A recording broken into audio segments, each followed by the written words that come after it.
Bosnya masih nyebelin tapi kali ini pakai dubbing.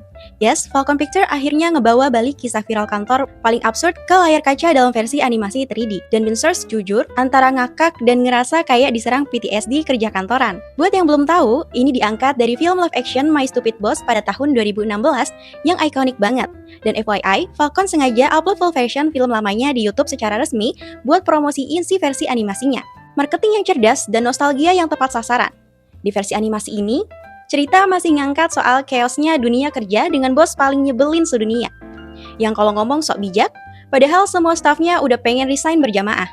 Tapi versi ini lebih ringan, cocok buat keluarga dan punya gaya visual yang lucu banget. Mirip kartun larva atau Boboiboy tapi lebih kantoran. Gaya gambarnya full 3D, penuh ekspresi lebay yang memang pas banget buat ngasih efek komedi situasi. Dan lucunya banyak punchline baru dan pelesetan kekinian yang relate banget sama anak Gen Z kantoran zaman sekarang. Dubbingnya juga juara, apalagi suara si bos yang tetap ngeselin walau udah jadi kartun. Beberapa karakter pendukung juga dapat porsi lebih, dan ada tambahan scene yang nggak ada di film live actionnya dulu. Walaupun ceritanya nggak sedalam drama animasi pada umumnya, tapi humornya padat, dialognya absurd tapi cerdas, dan durasinya pas banget buat binge ringan. Plus, sound efeknya tuh lebay tapi nagih, bikin tawa makin lepas. Apakah ini masterpiece? Nggak juga, tapi sebagai hiburan, yes banget.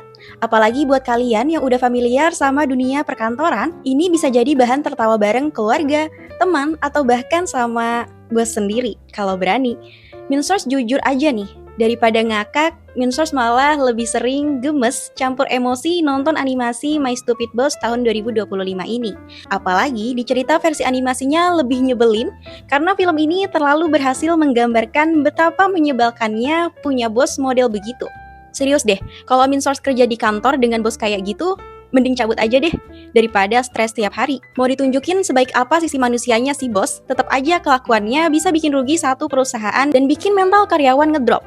Skor dari Minsource 7 dari 10, lucu, satir, relate, dan niat dari versi produksi. Worth it ditonton, tapi siap-siap dicegat nostalgia kerjaan yang menyebalkan. Nah, kalau kalian gimana nih, Sources? Nonton ini bikin ketawa ngakak, atau malah bikin inget trauma kerja bareng atasan yang suka ngelantur, tapi merasa paling benar? Relate banget kan sama vibes budak korporat zaman sekarang yang kadang nahan emosi tiap hari cuma biar gaji tetap lancar.